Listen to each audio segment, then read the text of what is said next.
রেফারির শেষ বাঁশিতে বাঁধভাঙা উল্লাসে মেতে উঠে কক্সবাজারের ফুটবলাররা। যার সুনিপুণ কৌশলে শিরোপা নিজেদের ঘরে তুলেছেন তাকে কাঁধে উঠিয়ে উল্লাস করার চিত্রটা ছিল দেখার মতোই। এ যেন মহাতৃপ্তির এক জয়।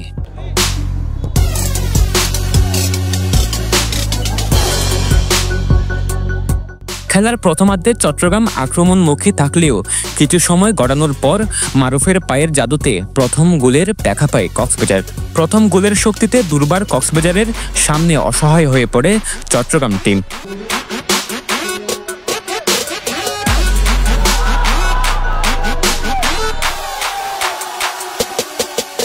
খেলার প্রথমার্ধ শেষ হওয়ার আগে চট্টগ্রামের জালে এক এক করে 2 গোল পাঠায় কক্সবাজারের খেলোয়াড়েরা, যা ফেরত দিতে শেষ পর্যন্ত ব্যর্থ হয় চট্টগ্রাম। সমুদ্রের গর্জনে ভিন্ন স্বাদের সামুদ্রিক খাবারের ভরপুর আয়োজন উপভোগ করতে আজই চলে আসুন প্যাসিফিক বিচ লাউঞ্জ ক্যাফে কক্সবাজারে। ঘড়ির কাঁটার নির্ধারিত সময়ে 2-0 গোলে স্মরণীয় জয়ের ট্রফি জিতে নেয় কক্সবাজার অনূর্ধ্ব 15 ফুটবল দল। অনেক কষ্টের ফল এটা। আমরা অনেকদিন 18-19 দিন আমাদের খালেদ স্যার আমাদেরকে প্র্যাকটিস করেছে, আমাদের এভাবে গঠন করেছে আমরা যেন এই ম্যাচটা জিততে পারি এবং এই ট্রফিটা জিততে পারি। এখানে আমাদের জিতার অবদান খালেদ স্যার যদি না হতো আমরা এতটুকু এগিয়ে আসতে পারতাম না। আমি আমার মা বাবার প্রতি অনেক কৃতজ্ঞ, যিনি আমাকে দোয়া করছেন। আমি চ্যাম্পিয়ন হয়ে অনেক খুশি। তরুণ ফুটবল খেলোয়াড়দের নিয়ে এই জয়ে নতুন করে স্বপ্ন দেখছেন কোচ। তিনি দাবি করেন, ফুটবল অনুশীলনের জন্য উপযুক্ত মাঠের ব্যবস্থা করা হলে কক্সবাজারে ফুটবলের নতুন অধ্যায়ের সূচনা হবে।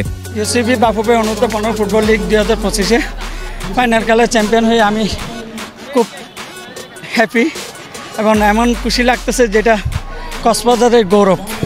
এই টিম নিয়ে ঢাকা পর্যন্ত ইনশাল্লাহ আগাতে চাই। আসলে আমাদের মাঠ বলতে কোনো মাঠ নেই। আমরা জেলা প্রশাসককে এই ব্যাপারে একটা আবেদন করছিলাম যে একটা প্র্যাকটিস মাঠের জন্য।